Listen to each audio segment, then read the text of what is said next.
abrir a nossa Bíblia no segundo livro de Reis, segundo livro dos reis de Israel,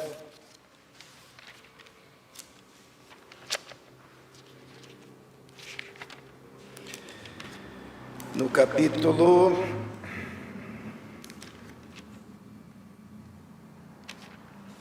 segundo livro dos reis de Israel, no capítulo 7, a partir do versículo 1. Segundo livro dos reis, capítulo 7, a partir do primeiro versículo. Diz assim: Eliseu respondeu: ouçam a palavra do Senhor, assim diz o Senhor. Amanhã, por volta dessa hora, na porta de Samaria, tanto uma medida de farinha como 2 medidas de cevada serão vendidas por uma peça de prata. O oficial em cujo braço o rei estava apoiando disse ao homem de Deus: ainda que o Senhor abrisse as comportas do céu, será que isso poderia acontecer? Mas Eliseu advertiu: você o verá com os próprios olhos, mas não comerá coisa alguma. Havia 4 leprosos junto à porta da cidade. Eles disseram uns aos outros: por que ficar aqui esperando a morte? Se resolvermos entrar na cidade, morreremos de fome. Se ficarmos aqui, também morreremos. Vamos, pois, ao acampamento dos arameus para nos render. Se eles nos pouparem, viveremos. Se nos matarem, morreremos. Ao anoitecer, eles foram ao acampamento dos arameus. Quando chegaram às imediações do acampamento, viram que não havia ninguém ali. Amém? Vamos orar, vamos pedir a direção de Deus sobre essa palavra. Senhor nosso Deus, pedimos agora que o Teu Santo Espírito esteja operando, possamos compreender a Tua palavra, possamos aplicar a Tua palavra, Senhor, na nossa vida, que o Senhor esteja nos conduzindo, nos dirigindo, nos capacitando. Em nome de Jesus. Amém. Semana passada nós falamos sobre as janelas dos céus, né? E aqui o contexto é do cerco de Samaria, fome intensa, estavam negociando os próprios filhos, aquelas mulheres, porque a fome era tão grande. Chamaram o rei. E uma das mulheres disse: olha, nós combinamos que hoje comeríamos o nosso filho, amanhã comeríamos o dela, e agora que é a vez dela cumprir a sua parte, ela não quer. O rei rasga as vestes, e eles começam a colocar a culpa em Eliseu, o profeta. O rei quer cortar a cabeça do profeta, e todos estão cercados em Samaria, e o exército está do lado de fora acampado, eles não têm como sair dali, e o profeta Eliseu profetiza e diz: amanhã, a estas horas, tudo estará resolvido. Aquela grande infração, por causa do cerco, da fome, seria resolvida. A questão da guerra seria resolvida. O profeta profetizou e falou: olha, tudo se resolverá e rapidamente. Porém, o oficial do rei, ele diz o quê? Ainda que o Senhor abra janelas dos céus. Será que isso pode acontecer? Nós sabemos que a palavra de Deus, ela se cumpre. E a palavra de Deus, ela sempre se cumpre. E Deus usa os seus métodos, a sua maneira, para fazer com que a palavra de Deus se cumprisse. E o que Deus usou? O que Deus usou nesse caso, para que aquilo que era o seu propósito viesse a se cumprir e aquela cidade fosse liberta. Deus usa da sua soberania, do seu poder, da sua graça, porque Ele faz o exército inimigo ouvir um ruído, e eles começam a ficar confusos, e começam a achar que vem exército contra eles, e começam a se estranhar, e começam a se matar uns aos outros, de tal maneira que, fugindo dali, eles deixam tudo para trás. Foi o método de Deus para resolver aquela situação. Não foi dado um tiro, vamos dizer assim, um tiro de flecha, não foi movido um soldado, mas o próprio Deus se encarregou, e aquele exército inimigo saiu fugido. Porém, o povo ainda estava dentro dos muros da cidade, morrendo de medo, apavorados, e agora havia uma missão. Aquele povo precisava saber que Deus já tinha agido. E Deus então levanta, vamos ler ali no versículo 3, do capítulo 7 de 2 Reis, diz que havia 4 leprosos junto à porta da cidade. E os leprosos estavam ali, e a situação do leproso era pior, né? Porque eles não podiam viver dentro da cidade, dos muros da cidade. Eles, devido à lepra, naquela época, ser uma doença que não tinha cura e altamente contagiosa, os leprosos viviam nas cercanias da cidade. E quando um leproso se aproximava, ele tinha que gritar: homem imundo e leproso se aproximando, e haviam sinos que tocavam para todo mundo fugir. Então eles viviam isolados, e eram 4 que estavam ali. E na hora de Deus escolher alguém para que todo o seu milagre de libertação, de transformação fosse proclamado, Ele escolhe 4 leprosos. Ele escolhe as pessoas mais improváveis dentro daquela sociedade, dentro daquele contexto. Eram homens que estavam em situação pior do que aqueles que estavam cercados dentro da cidade. E aqueles homens começam a conversar: que faremos nós? Se a gente ficar aqui, a gente morre de fome, porque já não tinha quem levasse comida para eles, porque eles viviam da misericórdia dos outros. E eles começaram a conversar entre si, e disseram: se a gente ficar aqui, a gente morre de fome. Mas se nós formos para dentro da cidade, eles não vão nos receber. Eles não podiam, era proibido até por lei. Vamos lá para o acampamento dos inimigos, porque se ficarmos aqui, morreremos. Se formos ali no outro lugar, morreremos. E se formos lá para o exército inimigo, morreremos.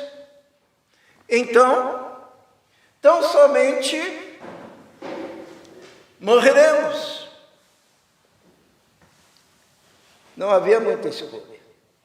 E Jesus, Deus, Ele escolhe para levar aquela mensagem, para descobrir o mistério da soberania e do poder de Deus. Ele escolhe os 4 piores. Os irmãos sabiam que Deus tem prazer em escolher os piores, tá? Deus tem prazer em escolher os piores e não os melhores. Quando Ele vai escolher o apóstolo dos gentios, Ele escolheu quem? Paulo, que era o pior. Ele era um assassino. Ele consentia com a morte dos cristãos, ele perseguia, ele arrastava e arrancava de dentro das casas. Diz a palavra de Deus que ele respirava ódio e fúria contra a igreja do Senhor Jesus, a ponto de Jesus, quando aparece para ele a caminho de Damasco, diz assim: Saulo, Saulo, por que me persegues? Era um perseguidor voraz. Quando Jesus vai escolher os apóstolos, Ele escolhe aqueles que, humanamente falando, não teriam muitas condições e posteriormente foram até acusados de serem indoutos, de serem analfabetos, ignorantes. Na verdade não eram, mas foram assim acusados por serem pessoas humildes. Quando Deus vai escolher um libertador para Israel, que estava lá no cativeiro egípcio, escravos, ele escolhe um homem gago, um homem pesado de língua, um cara que tinha fugido do seu próprio país, lá do Egito, tinha ido para o deserto de Midian, porque tinha matado alguém, tentando resolver um problema com as suas próprias mãos, esquecendo o tempo de Deus, a direção de Deus, a forma como Deus queria que aquilo acontecesse. E aqui, nesse caso, Deus usou 4 leprosos. E isso é bom para a gente entender que Deus, quando chama, quando escolhe, Ele não escolhe os melhores, tão somente. Ele escolhe as pessoas que estejam prontas para obedecer, para dizer um sim, para se colocar como aquele que aceita um desafio. E Deus o faz na sua soberania, né? As suas escolhas. Eu estava vendo uma pessoa que foi tremendamente promíscua, suja, imunda, com muitos parceiros, dando testemunho da sua conversão. E ela disse assim, sabe por que Deus me escolheu como a primeira a ser salva na minha casa? Porque eu era a pior. E Deus escolhe o pior para salvar. E diz ela que depois a mãe dela foi salva, as irmãs foram salvas, né? Então, às vezes, ela foi o primeiro na minha casa a ser salvo por Jesus. Provavelmente você era o pior, né? Você era o mais necessitado, Deus queria manifestar graça. Deus escolhe leproso. Você foi o primeiro, Vicente, na sua casa? Não. Então tinha alguém pior do que você. Porque Deus, Ele busca. Oi?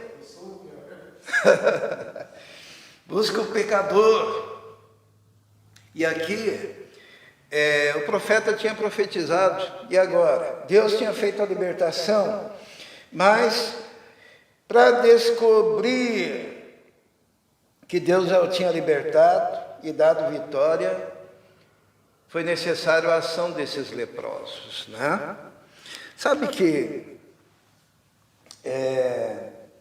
isso traz uma imagem, uma tipologia do que acontece atualmente com a humanidade. Será que o pecado da humanidade já está resolvido?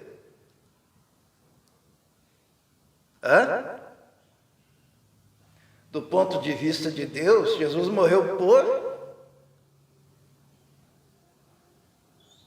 toda a humanidade. Porque Deus amou o mundo de tal maneira que mandou o seu Filho unigênito para que todo aquele que nele crê não pereça, mas tenha a vida eterna. Do ponto de vista da questão do pecado, quando Jesus morreu por todos.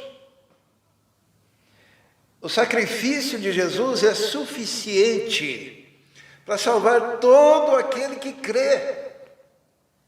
Mas como crerão se não forem enviados? Porque a fé vem pelo ouvir a palavra de Deus.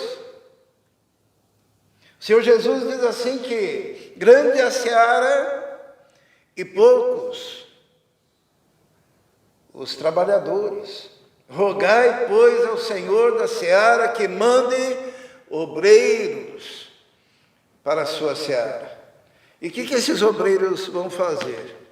Esses obreiros, eles vão entrar nos lugares onde estão as pessoas cercadas pelo diabo, onde estão as pessoas aprisionadas em trevas, onde estão as pessoas que estão carcomidas pelo pecado. Vai dizer ali: olha, já foi realizada a solução do seu problema, porque o inimigo que te assolava, ele já foi derrotado. Em Colossenses diz que Jesus expôs na cruz, através da cruz, todos os principados e potestades, os expôs ao quê? A vergonha, ao ridículo. Na antiguidade, quando o exército inimigo era derrotado, se fazia a humilhação pública do capitão ou do rei, fazendo aquele desfile com o rei dentro da gaiola, né? E o povo ali olhando aquilo e dando júbilos de vitória, porque venceram o inimigo. Lá em Colossenses, quando diz que Jesus expôs, através da cruz, derrotando o diabo, expôs a vergonha pública, é porque o inimigo já foi derrotado, o pecado já foi derrotado. Jesus já promoveu a vitória. Agora alguém precisa anunciar. Alguém precisa anunciar. Porque para usufruir dessa vitória, há necessidade de crer. Lembra do oficial, o que ele disse? Quando Eliseu disse assim: olha, amanhã a essas horas vai estar tudo resolvido. Ele disse: ainda que o Senhor abra janelas dos céus, será que isso é possível? Verás com os teus olhos, mas não comerás. E hoje em dia também, quando a gente prega o Evangelho, será que isso é possível? Será que existe um Jesus que redime, liberta e transforma? A pessoa fica perguntando, a pessoa fica extravasando incredulidade e não usufrui. E o que acontece? A palavra é a mesma: verás, mas não comerás. O que a Bíblia diz? A Bíblia diz que todo olho verá. Não é verdade? Até aqueles que o traspassaram. Sabe lá na cruz, quando traspassaram Jesus? Até aqueles verão. A Bíblia diz que todo joelho se dobrará, toda língua confessará que Jesus Cristo é o Senhor. Só que uns é para a glória eterna, outros para juízo eterno. No final dos tempos, todos os joelhos se dobrarão perante Jesus, até aqueles que não creram, que não viveram para Jesus. O próprio Satanás se dobrará para ser lançado no inferno, junto com aqueles que não creem no Senhor. Mas todos hão de reconhecer a verdade do Evangelho, que foi anunciada, porém rejeitada por muitos, mas aceita por aqueles que foram salvos.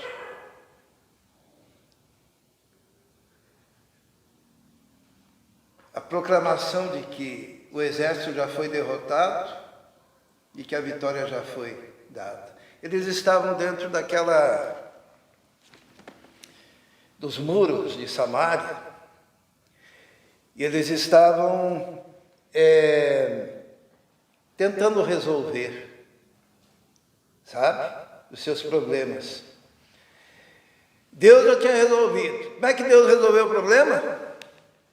Deus manda lá um barulho, vamos ler aqui, em 2 Reis, no capítulo 7, versículo 5, diz assim: ao anoitecer, os leprosos, eles foram ao acampamento dos arameus. Quando chegaram às imediações do acampamento, viram que não havia ninguém ali, pois o Senhor tinha feito os arameus ouvirem um ruído de um grande exército com cavalos e carros de guerra, de modo que disseram uns aos outros: ouçam, o rei de Israel contratou os reis dos hititas, dos egípcios para nos atacarem. Então, para salvar a sua vida, fugiram ao anoitecer, abandonando tendas, cavalos, jumentos, deixando tudo que estava no acampamento. Olha como é que é. O método de Deus é extraordinário, né? O método de Deus. Deus fez eles ouvirem um barulho de um grande exército. E fugiram.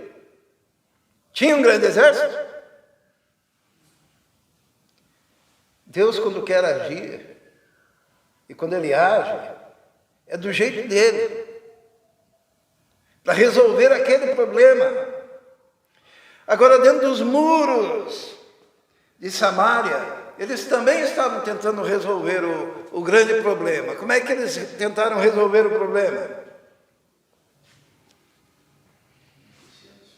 Negociando os filhos, tá? Tem muita gente aí que não quer saber do evangelho, mas está negociando os filhos com o diabo. Como é que negocia os filhos com o diabo? Como que é? O mundo vai oferecer um monte de coisas, e você mesmo leva o seu filho para que o diabo trabalhe no coração dele, na vida dele. Tem pais que levam os seus filhos para, como é que é o nome daquelas festas? Rave. Que tem droga, tem sexo, tem amigos totalmente impróprios. Tem pessoas que saem nuas, a gente fica sabendo aqui, né? Porque São José dos Pinhais tem aí suas chácaras e às vezes promovem esse tipo de coisa. E leva, entrega, negocia, para ficar bem nesse mundo. Uma coisa que o crente não entende é que a gente nasce nesse mundo e quando aceita Jesus, a gente já não é mais desse mundo. Sabiam? Nós somos cidadãos do reino de Deus. E o reino de Deus está numa outra dimensão. Embora reflita aqui na terra, mas ele é de outra dimensão. Para a gente entender isso, nós estamos dentro do Cronos, né? Dentro do tempo. Vamos imaginar o nosso tempo.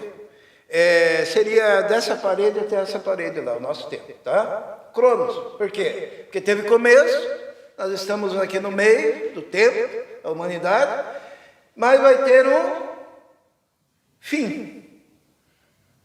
Isso acontece com a nossa vida, a gente nasce, cresce, se desenvolve e morre.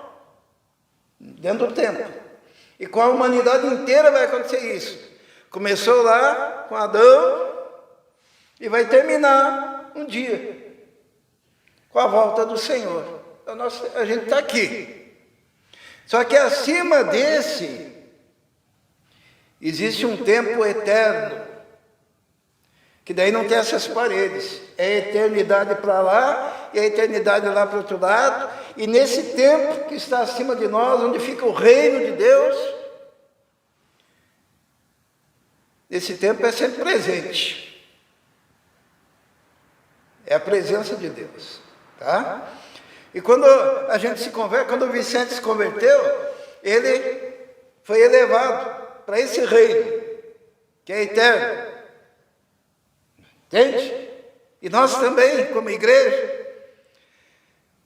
E aqui embaixo no Cronos, o que tem? Jesus já falou: no mundo tereis aflições. Aqui a gente tem aflição, a gente tem sofrimento, a gente vai ficar doente, a gente vai ficando velho, né? Vai engordando, vai tendo reumatismo, tem dívida, boleto no final do mês para pagar, né? Menos o Vicente, que não, né? Já está no outro nível, né? Funcionário público, sei lá. Já debita. Então, mas olha, irmãos, nós estamos aqui.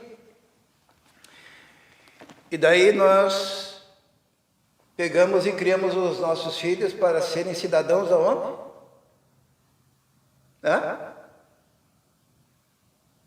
Daqui. Desse mundinho aqui. Por quê? A gente quer que eles sejam profissionais, a gente quer que eles ganhem dinheiro, né?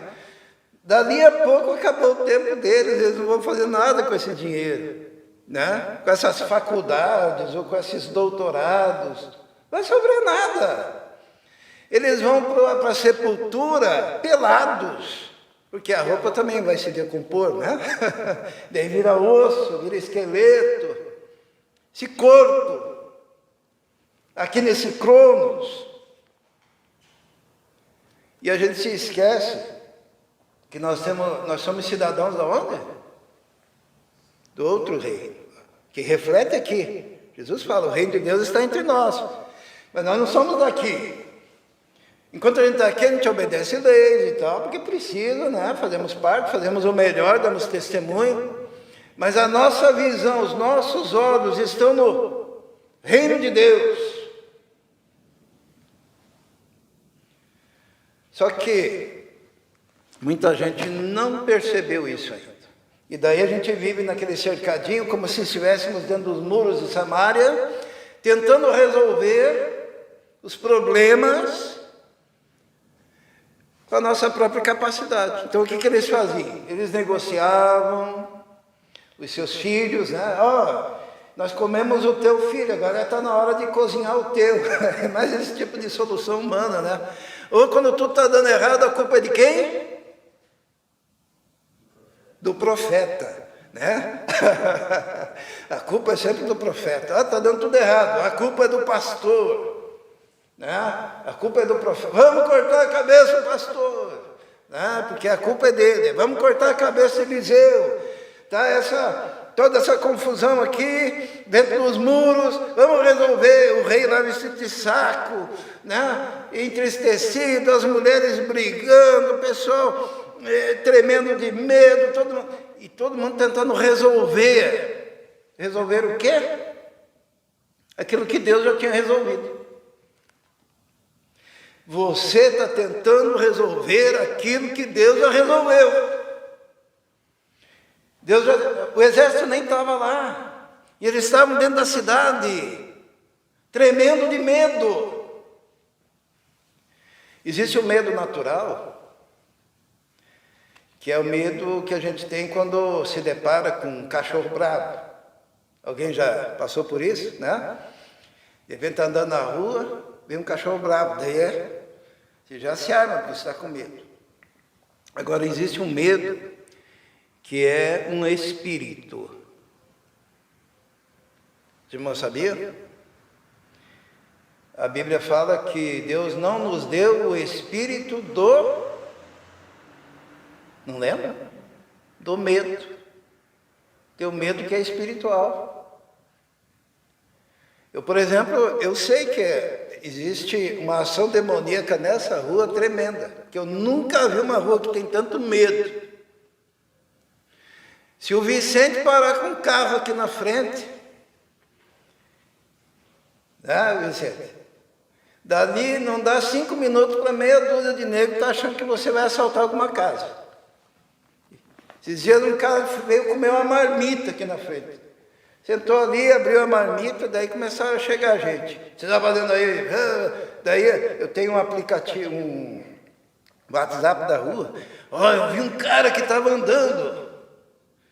Esses dias o trabalhador ali, o coitado do pedreiro, estava esperando carona para ir embora.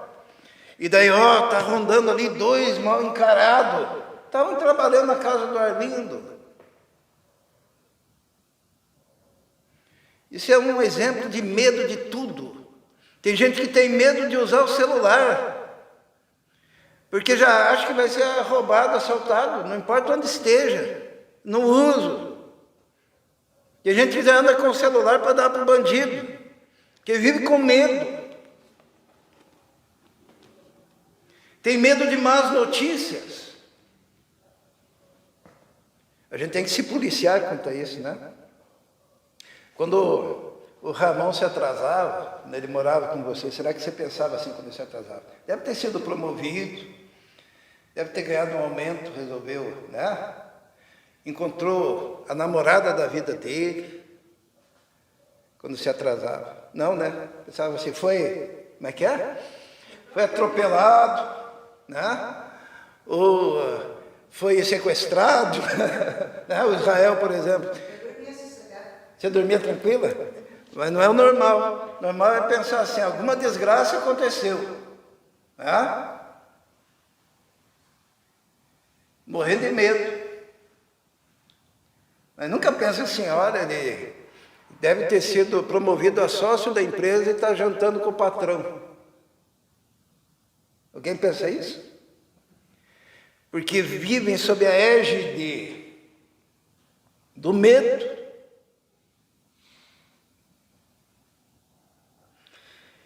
E a Bíblia diz que é para lançar sobre Jesus toda a ansiedade, né?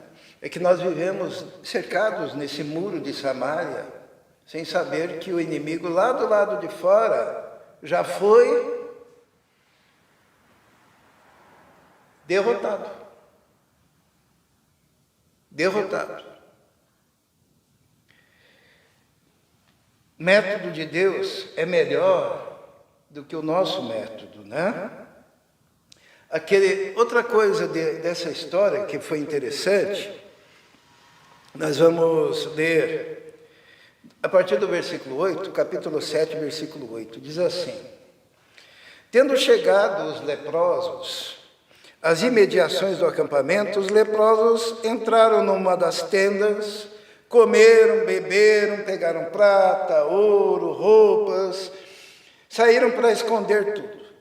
Depois voltaram, entraram noutra tenda, pegaram o que quiseram e esconderam tudo também. Os leprosos estavam se esbaldando, né? Tinha ouro, tinha prata, tinha as tendas, tinha a roupa, tinha os animais. Eles pensavam, ficamos milionários. De repente. Não foi isso? Só que eles tinham uma coisa no coração. Olha o que diz o versículo 9. Diz assim: Então disseram uns aos outros, não estamos agindo certo. Este é um dia de boas novas e não podemos ficar calados. Se esperarmos até amanhecer, seremos castigados. Vamos imediatamente contar tudo no palácio do rei. Hoje é dia de boas novas e nós estamos calados. Sabe, nós vencemos o diabo, nós vencemos o pecado, nós vencemos a morte, nós temos as Escrituras, a palavra de Deus, nós temos a comunhão entre os irmãos, nós temos a oração, que a Bíblia diz que a oração do justo pode muito em seus efeitos. Nós temos a oportunidade de adorar o Rei dos Reis e Senhor dos Senhores. Nós temos a bênção do Espírito Santo morando em nós, nos orientando, nos dirigindo. Enquanto tem gente cercada, que não sabe que o inimigo foi derrotado, que não sabe que todas essas riquezas estão disponíveis para eles também. E nós poderíamos estar aqui conversando agora, nós leprosos. Hoje é dia de boas notícias e nós temos nos calado. Não é bom o que nós fazemos. Precisamos ir lá e avisar. Esses dias nós fomos, né? Nós fomos ali no Fênix avisar. O que nós fomos avisar lá? Gente, eu vou dramatizar um pouco. Os leprosos chegaram lá com um violão, nós, né? E dissemos o quê? Hoje é dia de boas notícias, nós viemos trazer boas notícias. existe um Deus que te ama, que pode te libertar, existe um Espírito Santo que pode te selar, existe o poder da oração que pode transformar o teu lar, transformar a tua família, os teus filhos. Você não precisa viver nesse inferno. Jesus já resolveu isso. Basta você ter consciência disso e crer. Porque só será rejeitado quem disser assim: eu não acredito, ainda que o Senhor fizesse janelas nos céus, será que poderia isso acontecer? E daí nós temos que dizer também: olha, você vai ver um dia com os seus olhos, só que você não vai usufruir. Você precisa crer. Mas o homem de Deus que já foi liberto precisa falar. Quantos aqui de nós já tivemos esse sentimento que os leprosos aqui tiveram? Quando eles começaram a conversar e dizer assim: ó, a gente não está agindo certo. Nós não estamos agindo certo. Nós não estamos falando para os nossos vizinhos. Nós não estamos falando para os nossos colegas de trabalho. Nós não estamos falando para as pessoas. Nós não estamos usando todos os meios possíveis para dizer que já vencemos, porque Jesus venceu por nós. Hoje é dia de boa notícia. E nós temos nos calado. Se nós não falarmos, se nós esperarmos até o amanhecer, seremos culpados. Será que adianta você querer anunciar Cristo depois que chegar o amanhecer do novo dia e as trombetas tocarem? E você vê, enquanto você sobe, o teu filho, teu vizinho, teus parentes, acomodados nesse cronos, nesse tempo, porque nunca transportaram a sua vida para o reino lá de cima, porque você não falou, porque você não transmitiu a mensagem, porque você não viveu à altura do Evangelho de Cristo. A gente anda por aqui, mas nós somos de outro patamar.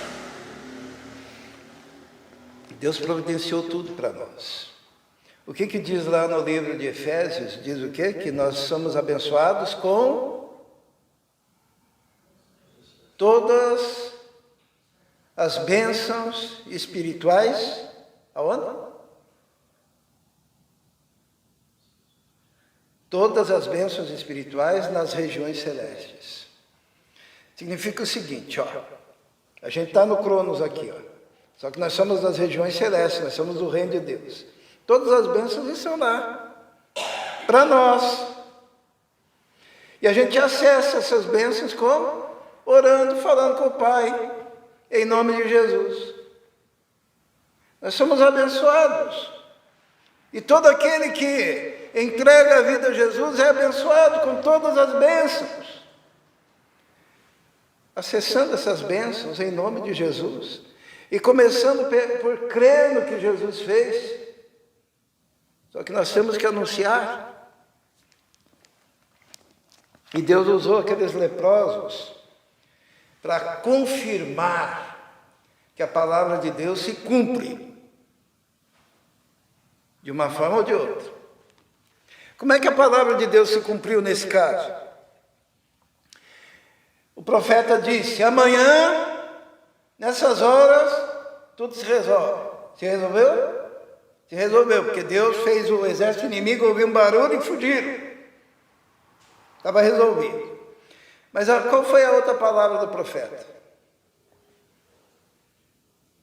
Você verá com os teus olhos, mas não comerás. Se cumpriu? Então a palavra de Deus ela vai se cumprir, tanto positivamente para quem se apegar à palavra, quanto ela também vai se cumprir para aquele que rejeita a palavra.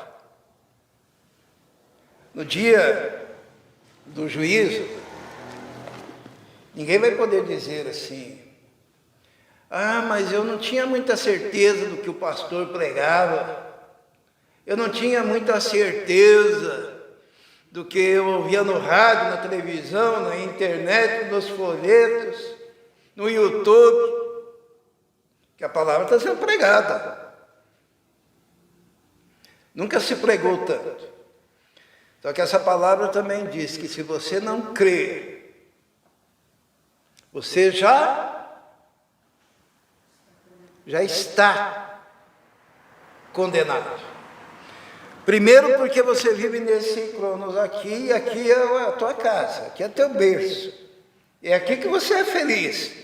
Você é feliz vivendo entre pessoas corruptas, entre homens caídos, entre pessoas traiçoeiras, um enganando o outro e sendo enganados. A Bíblia diz que nos últimos tempos as coisas iriam piorar ainda, porque o homem caído ficaria pior, seriam amantes de si mesmos, seriam inimigos do bem, seriam ingratos, desobedientes aos pais e às mães, e tudo isso.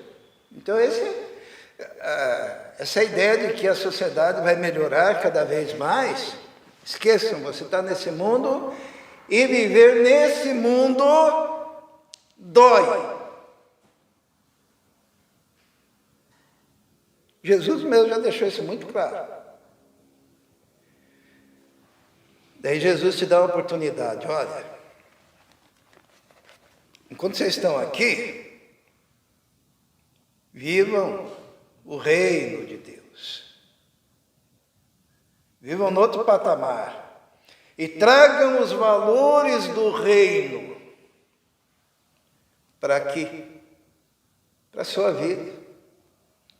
Porque ali você vai ter as soluções, as bênçãos, a direção, o Espírito orientando. Daí vivam nesse mundo para transformar, sabendo que um dia vocês sairão e estarão com o Senhor. O Senhor vem buscar os seus fiéis. Vicente, um dia você vai ouvir assim: Vicente, vem aqui, servo, entre no descanso do teu Senhor, né? Vinde bendito do meu Pai, possuí por herança o reino que vos está preparado desde a fundação do mundo. Agora, quem não creu, que nem aquele oficial lá, vai ouvir outra coisa. Vai ouvir assim: apartai-vos de mim, malditos, para o fogo eterno, preparado para o diabo, seus anjos. Sabe, é importante a gente saber isso, que o inferno foi preparado para o diabo e seus anjos. Porque o diabo e os anjos do diabo, eles não têm perdão. Então o quê? Deus, como é justo, vai ter que fazer com que eles paguem pela rebelião que cometeram, pela sua oposição a Deus. Então, no tribunal de Deus, o inferno é necessário para que a justiça de Deus prevaleça. Certo? O diabo não tem redenção, nem os demônios. Só que daí, Deus, para ser justo, ele vai ter que fazer justiça com o homem pecador também. Daí Deus teria que pegar o homem pecador, que é a humanidade toda, e colocar lá junto com o diabo no inferno, que foi preparado para o diabo e seus anjos. Daí Deus, ele manda o Filho amado Jesus, para livrar o homem da condenação eterna, para que o diabo fique sozinho no inferno com seus demônios. E daí Jesus, ele diz: Eu vou voluntariamente, ele diz, eu vou lá, eu nasço como homem, vivo uma vida perfeita, sem pecado, sou punido, mesmo sem ter pecado, no lugar da humanidade toda. E quem crer em mim, Jesus, será salvo e não precisa ir lá passar a eternidade com o diabo.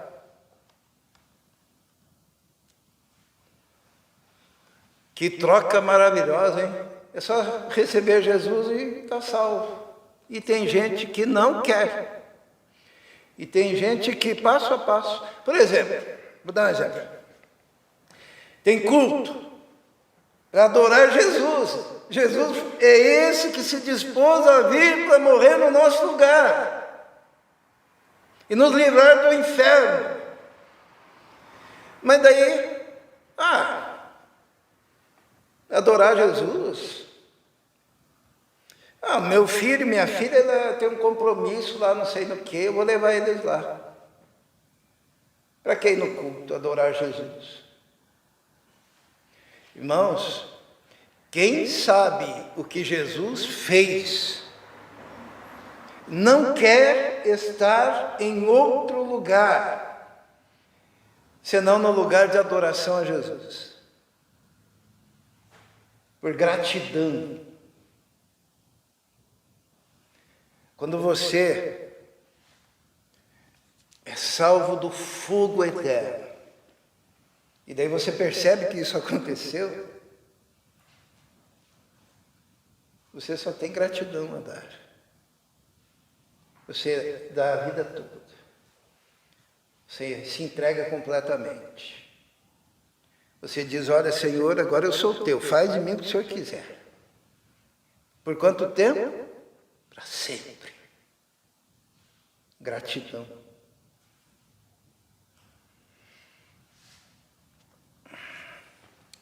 Deus usou então os 4 leprosos para comprovar a sua palavra, para transmitir. E esses leprosos foram abençoados também, né? Quando descobriram o mistério de Deus naquele momento. E eles não se calaram.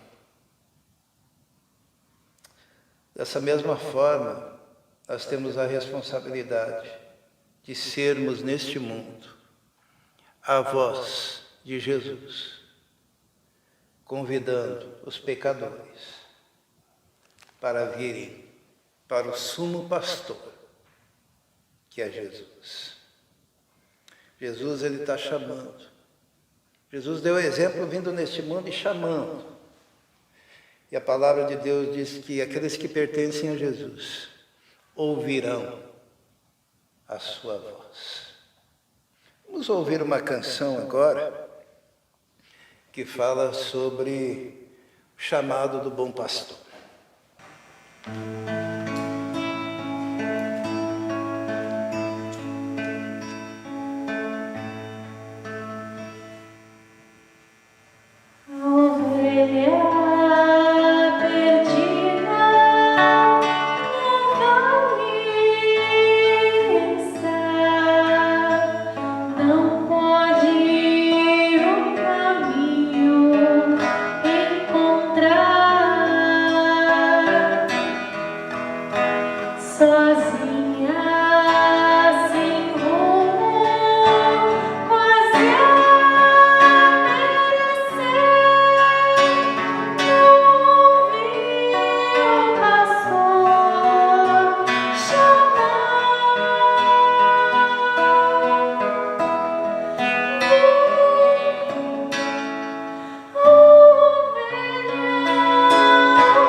Vamos orar.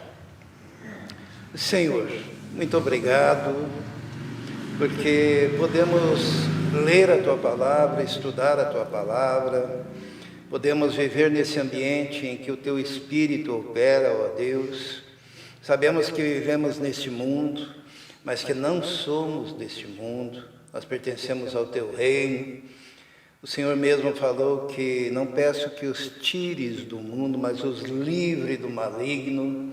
Sabemos que este mundo está sob uma ação maligna, profunda, mas nós não somos daqui, somos do Teu reino, e sabemos que aqui nós podemos ter domínio, porque o Senhor mesmo nos conferiu poder e autoridade nesse mundo. Pedimos então que a Tua igreja opere dessa forma, Senhor, na Tua presença, na autoridade do Teu Espírito, vivendo aqui, Senhor, com autoridade, pregando a Tua palavra, mas também sabendo que um dia estaremos com o Senhor. Esteja nos abençoando até aquele glorioso dia, Senhor, quando o Senhor voltará para buscar a Tua igreja, o Teu povo. Em nome de Jesus. Amém.